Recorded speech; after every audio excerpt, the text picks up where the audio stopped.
Welcome to Sylvia Stingray. Hey guys, welcome back to my channel. It's me, Sylvia, your Yuri Manhwa translator. Hey guys, good morning. Let me present you the new chapter of I Don't Know His Majesty's a Girl, chapter 84. So here it is. Let's read the story. It was next day, back into the palace. Everyone seems to be busy. No one's gonna notice that the Queen Mother is plotting something. Well, under the martial law, everyone has been controlled. Also, Queen Mother wants to control the movement of the people in and out of the palace. Right now, the palace guard has been checking everything. Tough. Princess Mingwei, she seems to be frightened. Well, of course, she was being carried. Now, the palace officers said a group of bandits have entered the capital. The martial law has been imposed. No one is allowed to move around. The man said, yes, I'll leave away. What's going on recently? Not only are there more soldiers patrolling the streets, but there also says that His Majesty is seriously ill. Could it be that the weather is about to change? Oh, let's go home quickly. Now, it really makes sense. Princess Mingwei, right now, she was talking to General Ilan. Princess, are you back? So it turns out, Princess Mingwei, she already arrived safely. General Ilan was talking about her. I'll go get the news tomorrow. The city is under martial law. Your identity is special, so if people know about you, no need to pass on the message for now. Princess Mingwei said to her. Now, it was good that Princess Mingwei gave back and she was safe. The royal family members have been summoned to the palace again. Judging from the current situation, they might not be able to come out as easily this time as in the previous time. Princess Mingwei told General Ilan. Ilan, the Thunderland came back with a message. Princess Mingwei, she got really curious about the news. It came from her cousin. It was still outside of the palace. Nyan Nyan, you need to build more power so she can able to get back her position. Arriving in Beijing soon. Princess, the general is not going to abandon you in the capital. Just that the future is uncertain and he's afraid of getting involved. The servant told Princess Mingwei, well, let's hope there's no bad things happen to them, especially for the emperor. She's still weak and she need to take rest more. General is so righteous. Mingwei, appreciate it. Princess, hey, to take a break. Things are about to get chaotic. Well, Princess Mingwei, yeah, it's going to get chaotic. That's why they need to prepare for it, especially for the forces of General Ilan, also for the Emperor Ilan. They need to gather up and take back the power. That's the Queen Mother of rest from them. How could a blood relative end up like this? Princess Mingwei, she was really getting sad. Well, she didn't know to herself that Queen Mother will be end up like this, that she become greedy, and all of her family is being abandoned by her. Queen Mother has been a power for so long. As His Majesty health is not improved at all. As for the minister, I'm paid by the Emperor. Right now, I just want to know whether His Majesty is safe. Why is the Queen Mother trying to stop me? Could it be that the Queen Mother wants to emulate the Emperor who will take his place? Now, the subordinate, it seems that doubting about the Queen Mother's plot. The Queen Mother has been questioned.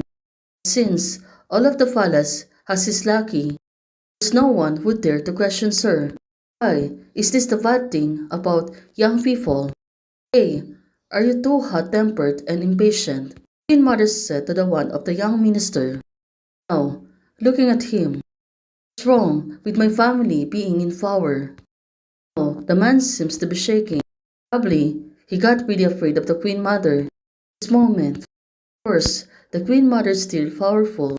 Also, she has ability to control the people. When the Emperor was young, I was also in charge of the state affairs and it was possible before, but it's not possible now.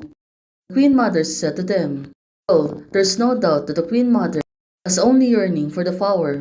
Right now, she even thought that she's been doing it for a long time, but since she's been questioned, right now, she's been a right to defend herself. Also, she has a right to rule the kingdom.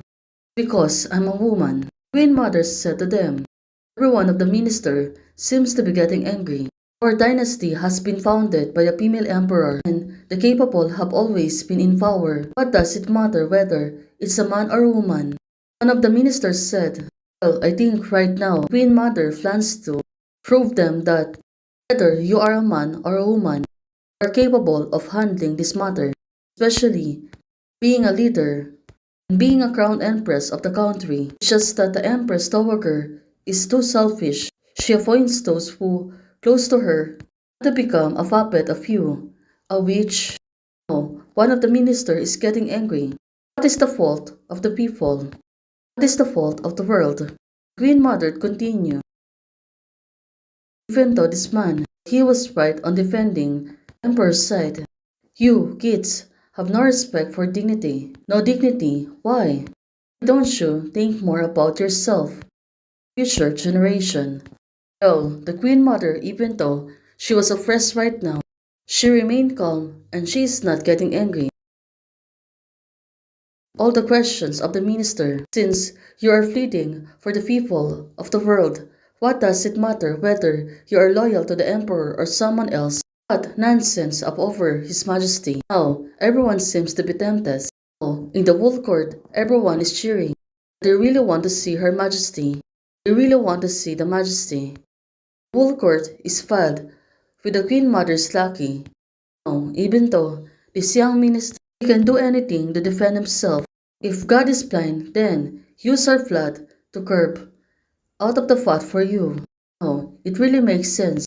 Old minister, they were screaming. The young minister, it seems that he is being oppressed by them. Also, at this moment, one of the ministers seems to be quiet.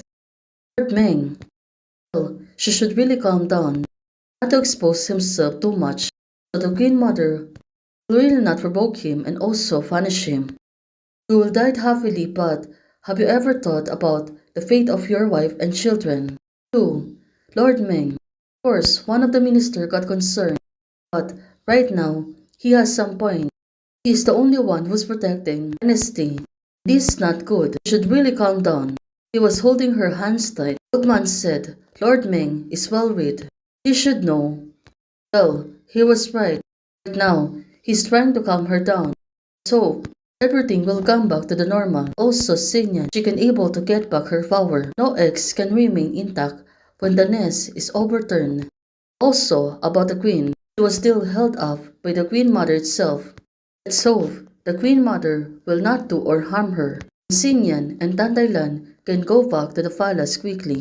Hey guys, thanks for watching. If you like the video, please don't forget to like, share, and subscribe. Membership is already open. For those who want to support, you can support me by joining the membership or you can directly support me by Ko-Fi. Thank you, bye!